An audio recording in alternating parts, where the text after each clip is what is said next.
Sveiki. Šiandien sveikinuosi jau iš pavasarinės savo terasos.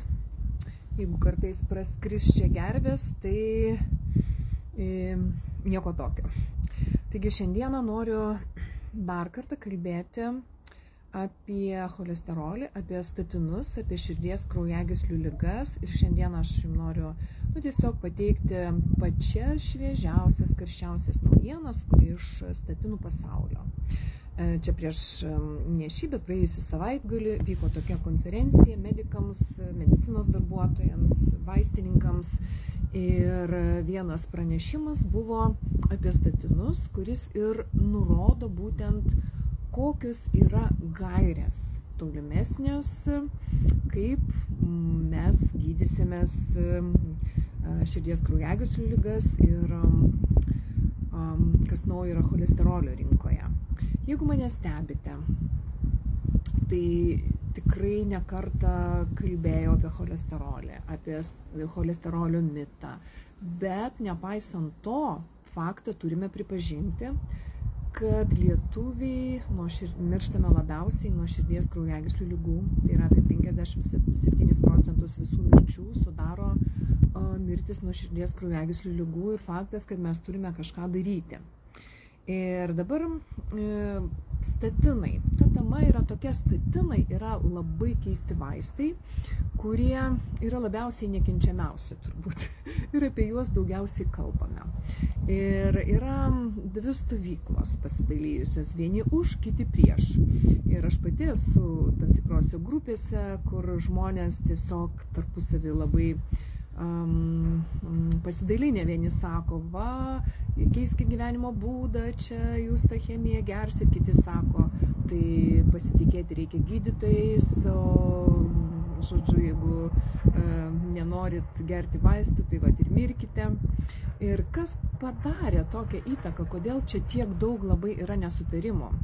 Ir todėl, kad greičiausiai nesutarė pati medikų bendruomenė, akademinė bendruomenė ir tas statinų karas, vadinamasis jau, kiek žiūriu, prasidėjo prieš gerą 10 metų, 2013-2014 metais, kai du įtakingi medicinos žurnalai, The Lancet ir The British Medical Journal, jie pradėjo tą statinų karą, nes vieni buvo vienos nuomonės, kiti kitos. Paskui išlindo labai daug, kaip sakyt, gal įlai išmaišo, parašyta daug knygų apie cholesterolio mitą. Nemažai akademinės bendruomenės teigia, tvirtina, kad ne cholesterolis čia kalčiausias. Bet vėlgi eina tyrimai, kad statinai yra tikrai gerai ir reikia jos vartoti. Tai va, po tokios įžangos noriu šiandien labai sąžiningai, atvirai papasakoti, ką sužinojau. Ir išvadas tikrai pasidarykite patys. Nėra čia teisių. Kaip ir visi vaistai, tam tikrais atvejais jie reikalingi, tam tikrais atvejais galbūt nebūtini. Ir kalbant ypač apie cholesterolį, mes tikrai galime daugą, kol dar nesergame rimtai, susitvarkyti patys. Taigi, naujausia info. Buvo pateikta informacija apie pati šviežiausią, kas yra mokslo pasaulyje. Tai tokia, kad čia buvo apie statinus ir cholesterolį kalbama. Tai širdies kraujagyslių įvykių tuo mažesnė, kuo yra mažesnis cholesterolis, MTL, tas blogasis cholesterolis, pasiektas po 4 savaičių. Ir kiek sumažėja MTL-as, tiek procentų sumažėja miokardo infarkto rizika. Toliau, dar buvo pateikta informacija, kad pasiekus labai mažą MTL, tą blogai vadinamą cholesterolį, pasiekiama aterosklerozinės plokštelės regresija. Ir aišku, yra šiek tiek šalutiniai poveikiai, kodėl tie statinai, kas čia trukdo jos taip laisvai skirti, kad didėja kalcio kiekis aterominėse plokštelėse ir jis koncentruojasi.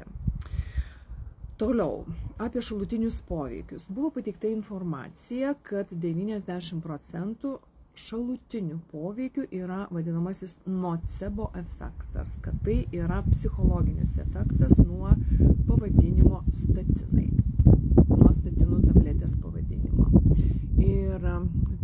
pažiūrėsiu, kaip čia tas mano ryšys atrodo. Ir, reiškia, tyrimai buvo tokie, tai jeigu jau vartojate vaistus, jeigu jau vartojate statinus, tai žinokite, vartokite su dėkingumu ir tikėkite, kad pasveiksite. Patarimas. Toliau, buvo atliktas tyrimas, kad veganiška dieta MTL, reiškia tą blogąjį cholesterolį, galima sumažinti tik 14%. Toliau, buvo atliktas tyrimas, kad būtent tyrima nedidelė dozė šito statino rozuvestino, 5 mg. Ir toliau tyrė placebo ir tam tikrus papildus. Tai išvada buvo tokia, kad rozuvastinas per 28 dienas, beje, buvo tyrimas labai trumpai atliktas, sumažina MTL iki 38 beveik procentų, kai tuo tarpu papildai labai mažai. Būtent galbūt raudonųjų mielių, tie fermentuoti ryžiai, labai populiarus papildas aterolipas ar ne, to pagrindu yra, sumažino tik 6,6%, žuvų taukai tik 3,4%, augaliniai steroliai tik 4,4%, ciberžolė tik 1,3%. Labai keista, nes ciberžolėje šiaip yra kurkuminas, veiklioji medžiaga, šiaip reikėtų kurkuminą įdėti, būtų buvusi geresnė situacija. Bet ciberžolė yra tik 3% kurkumino, tai reikėtų kurkumino papildą. Aišku, pasinagrinėjus šį tyrimą, jis tikrai buvo labai įdomus, bet ką jis sako mum? Statinas, ir ne, vis tiek tai yra jau viskas sudėta, subalansuota, bet papildai buvo atskirai. Jeigu netgi šituos papildus, žuvų taukus, ryžius, lipidų sterolius ar ne, sudėtumėm, tai jau būtų 15%. Bet, jie pasirinko skirtingai. Toliau tyrimas, čia kaip ir tyrimus skaityti, kiek jie yra tikri. Tyrimas buvo atliekamas 28 dienas, tai jūs turbūt puikiai suprantate, kad per tokį trumpą laiką su maistu yra gana sunku taip greitai sumažinti MTL, nors čia, kaip sakyti, ne apie MTL turėtų būti kalba. Su vaistais, aišku, greičiau. Ir daug kur literatūroje kalbama, kad ilgoje perspektyvoje papildai jie veikia geriau, nes neturi tų šalutinių poveikių, kad ir nocebo, sakysime, ar ne. Toliau pažvelgus šitą tyrimą aš suradau, tai yra 24 metų šviežias tyrimas ir pasižiūrėjau, jis buvo PubMed, tai yra rimta kaip sakyti, rimtas šaltinis, bet jie, žinokit, yra pakankamai sąžiningi ir jie rašo, kaip sakyti, interesų konfliktus. Tai va čia buvo parašyta, kad finansavimo parama ir autorių atskleidimas, ar ne, kad šį bandymą finansavo AstraZeneca Pharmaceutics. Tai nesakau, kad tyrimai buvo sufabrikuoti, bet labai lengvai galima tiesiog pakreipti į vieną į kitą pusę. Tai va, toliau, kas dar, čia tiesiog pamastymui visą aš tai kalbu, kas dar buvo šitoje prezentacijoje, buvo kalbama apie, va taip užsivadino, viena skaidrė, kad omega-3, jeigu vartojama 3-4 gramai, gali padidinti prieširdžių virpėjimą. Bet čia dėmesio, labai svarbi informacija, čia būtent buvo kalba apie Omarkor papildą, kur yra etiloesteriai. O aš nekartą kalbėjau, kas yra etiloesteriai, prasigūglinkite, tai yra susintetina. Ta omega-3 forma, jinai yra pigesnė, bet jinai turi kontraindikacijų. Tai va čia buvo tai kalbama. Šiaip omega-3 žuvų taukams tai neteikia, saugi dozė yra 3-4 gramai tikrai. Toliau dar buvo šiek tiek apie tuos raudonosių mielėm fermentuotus ryžius, kad jie atseit gali būti nesaugus kaulams, kepenims, odai, raumenims, bet tik tada, kai tam tikra ten yra medžiaga, monokalinas K, kai jo dozė yra 10. Tai jokių būdų negalima perviršyti. Paprastai yra, aš pasižiūrėjau, rekomenduojama dozė yra 3 reiškia. Toliau. Dabar čia įdomiausia dalis. Buvo išdėstytos gairės šviežiausios, kur link eina mūsų gydytojų kabinetai, ko mes galime tikėtis. Reiškia, hipertenzijos gairės. Yra rekomenduojama skirti politabletes. Ir jau kai kas jas vartojate. Reiškia, pirminiai, reiškia, hipertenzijai, reiškia, pirminiai, kaip sakyti, prevencijai, ar ne, kai žmonės dar nėra patyrę širdis kraujagyslių kažkokių ten, ar insulto, ar infarktų, jiem rekomenduojama skirti tiesiog vieną tabletę, kai yra 2 antihipertenziniai vaistai ir statinas, ar ne, sudėta į vieną tabletę, o antriniai jau pridėti dar prie visos tos tabletės dar aspiriną. Ir kodėl? Todėl, kad jei, toks tyrimas atliktas, kad jeigu vartojamos atskiros tabletės, tai tikimybė, kad po poros metų nebevarto žmonės statino, bus 50%, o jei kartu į tabletę viskas sudėta į vieną, tai tik 3% žmonių to nevartos. Tai greičiausiai mes labai daug, kas mūsų, vartosime statinus. Toliau. Kokia būtų išvada, analizuojant šį pranešimą? Aš taip galvoju. Jeigu tu turi, kaip sakoma, plaktuką, tu matai tik vinis. Ir čia vėl buvo kalbama tik apie cholesterolį, kurį reikia mažinti, ir tada mes mažinam statinų grupės vaistais. Kai tuo tarpu analogiškame konferencijoje prieš 3 metus buvo drąsiai kalbama, kad ne cholesterolis yra mūsų priešas, kad uždegimas, buvo tie patys kardiologai kalbėjo apie tai, kad mūsų taikinys yra trigliceridai, kad reikia mažinti uždegimą, kad statinai yra tik tai jau, kaip sakyti, pasiekmė uždegimo, nes statinais, prašau, aukštas cholesterolis yra jau pasiekmė, o ne priežastis. Ir vėlgi tą patį mes prisimenam tą kitą kelią, Liono širdies studiją, kai žmonėm tik pakeitus mitybą, jau jie buvo po antro insulto ar infarkto tie žmonės, tik pakeitus mitybą po 4 metų jų širdies kraujagyslių rizika sumažėjo iki 70%.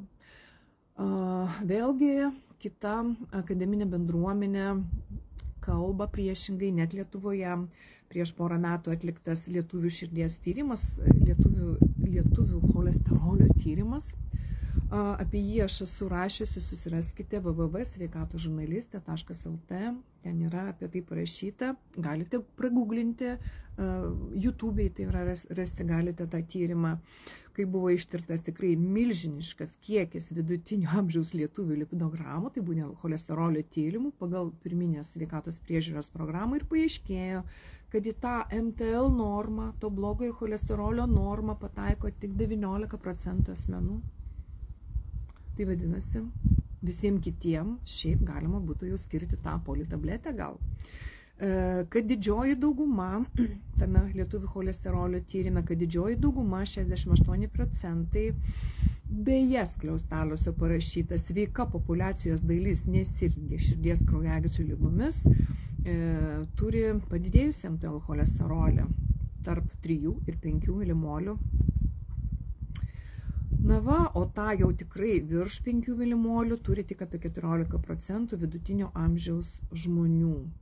Ir lietuvių išvada profesorių, gydytojų taip pat yra, kad įvertinus virš 1,5 milijono lietuvių lipidogramų darytina išvada, kad MTL cholesterolis nėra mūsų baubas uždegimas.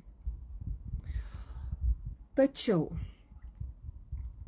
ar tai reiškia, kad mes turim nepasitikėti gydytojais ir atsisakyti tų statinų ar tos politabletės? Tyrimai yra tokie. Žodžiu, dar ruoždamasi šiai temai perklausiau vieno, aš paskui gal jį įkelsiu, gal ir paversiu šiek tiek vieno užsienio gydytojo, dabar neatsimenu kur, dar pakankamai nepasižiūrėjau, bet labai kalbėjo iš savo profesinės pusės, kardiologas apie statinus, kokia jų nauda vis dėlto, kada jas verta naudoti, kodėl žmonės bijo statino. Tačiau jo žinia buvo tokia: jeigu dar jūs nesate patyrę, ar ne, infarkto ir insulto, dar, bet jūsų tyrimai, šlubuoja.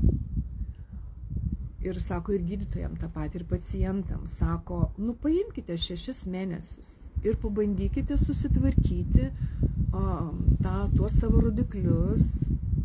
Tai čia ne tik cholesterolio, tai bus ir uždegiminiai rodikliai, apskritai sveikatą, apskritai savo tyrimus su gyvensenos pokyčiais, sportas, mankšta, mityba, papildai tam tikrais, aišku, paminėjo, tarp kitko vienintelį, bet čia nebuvo kalba apie Q10, šitas gydytojas minėjo, jeigu jau vartojat statinus, būtinai kofermentą Q10, būtinai magnį, mityba, papildai, vaikščiojimas, ar ne, mesti rūkyti. Aišku, saldumynus mesti, ar ne, pusę metų ir pasižiūrėti. Jeigu negerėja, tai tada galima gal jau tuos tiesiog pasikliauti gydytojais, nes mes mirštam tikrai lietuviai pusę mirčių nuo širdies kraujagyslių ligų. Tačiau bėda ta, kad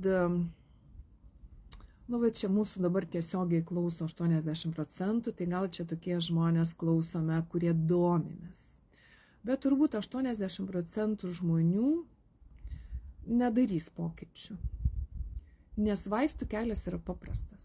Tau nereikia mesti rūkyti, tu gali valgyti, ką nori, tu nejuda, dirbi, sėdėme darbą, taip tau yra. Ir ten kalkėja tas kraujagyslės, veiksmas vyksta, bet tu nekeisi gyvenimo įpročių. Ir daug tokių. Turbūt 80% žmonių, jie nieko nekeis. Galbūt tai mūsų sutuoktiniai, galbūt tai tėvai. Tokiu atveju reikia kažką daryti. Tada yra tingus kelias gydymas vaistais. Gydymas keičiant gyvenseną yra sunkus kelias. Tikrai sunkus, čia reikia ir charakterį turėti, ir išsilavinimo kažkokį turėti, nes jūs žinot, turbūt dažniau papildus, tarp kitko, naudoja daugiau išsilavinę žmonės, o kiti, kaip sakyti, nelabai. Tai išvada tokia būtų mano, kad tiesiog kažką reikia daryti. Arba taip. Aišku, galima ir nieko nedaryti, tiesiog laukti baigties, kokia jinai bus tokia. Bet tai tema, karšta tema, kuri yra apskritai ir apie tyrimus, kiek jie patikimi, kiek ne, kas juos finansuoja, ir apie strategiją. Vis tiek, nepaisant gausybės tyrimo apie uždegimą, mes vis dėlto ir šiemet būsime orientuoti į cholesterolio mažinimą statinų grupės vaistais. Tai va, dabar mes su mūsų grupe, tokia uždara apginkime cholesterolį, jau pradėjome 3. savaitę, mokomės, valgom Viduržemio regiono mitybos dietą, bendraujame, žiūrime, skaitome savo lipidogramą, žiūrime tyrimus, stebime santykius ir nesakau, kad nereikia vaistų. Tiesiog reikia asmeniškai žiūrėti, bet žinoti ir pabandyti, kiek įmanoma, susitvarkyti gal natūraliais būdais. Tai va, šiandien tiek žinių iš Molinių. Čia buvo Nijolė Koskienė, sveikatos žurnalistė. Mane galite ieškoti tinklaraštyje, tuo pačiu vardu, YouTube kanale ir Facebook profilyje. Daugelį va šitų straipsnių su išnašom, su nuorodom aš keliu į tinklaraštį, o YouTube kanale tai tiesiog galite vienoje vietoje rasti daugelį, beveik visus, turbūt šitas tiesioginės transliacijas, šitos įrašų įvairiausiomis temomis. Būkite sveiki, būkite laimingi, būkite žinantis, nebūkite nežinantis. Ate.